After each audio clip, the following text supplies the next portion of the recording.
Alright, so welcome back to Happy. As I said in the last video, I want to take a deeper look into the emotion of happy and focus on the genuine smile.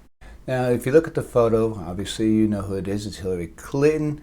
And if you take a look, you can see that her smile is fake. She looks attractive and pleasant, but also stiff and posing.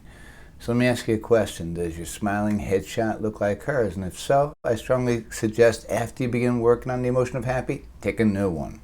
Okay, so let's take a look at a couple more smiling photos. As I said in the last video, we smile for many reasons, and often those reasons aren't because we're happy. So when you take a look at these two photos, can you tell which one is a genuine happy and which one isn't? One's coming out of frustrations, and the other one is a genuine happy smile.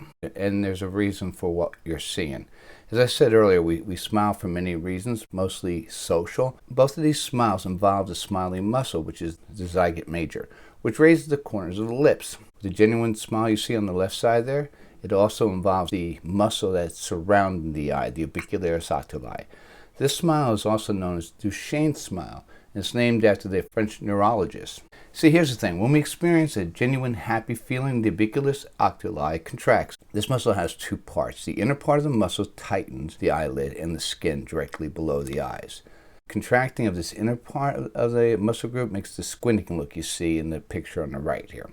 The outer part of the muscle, which runs all the way around the eye socket, pulls down the eyebrows and the skin below the eyebrows. At the same time, the outer part of the muscle pulls up the skin below the eyes and raises the cheekbones. Can you see that in the photos? Working on the inner part of the muscle, the eyelid tightener, is easy to do.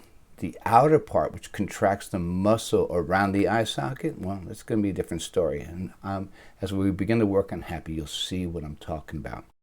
You see, it's easy to fake a smile. You can lift those lip corners up, lifting those cheeks up high and narrowing the eyes, and no one will really be able to tell was this genuine or not. However, if you're going to take a headshot, well, your eyes are going to disappear, and more than likely the photographer is going to ask you, smile big but don't narrow your eyes up. So what you do is you try to smile with your mouth, leaving the eyes unaffected, meaning the Orbicularis oculi isn't activated, and so what you have is a headshot that has dead eyes. There's no sparkle, and the smile does not look genuine. Now, only a small percentage of the population can activate this muscle without a genuine happy feeling, and so it's very difficult to fake a genuine happy smile.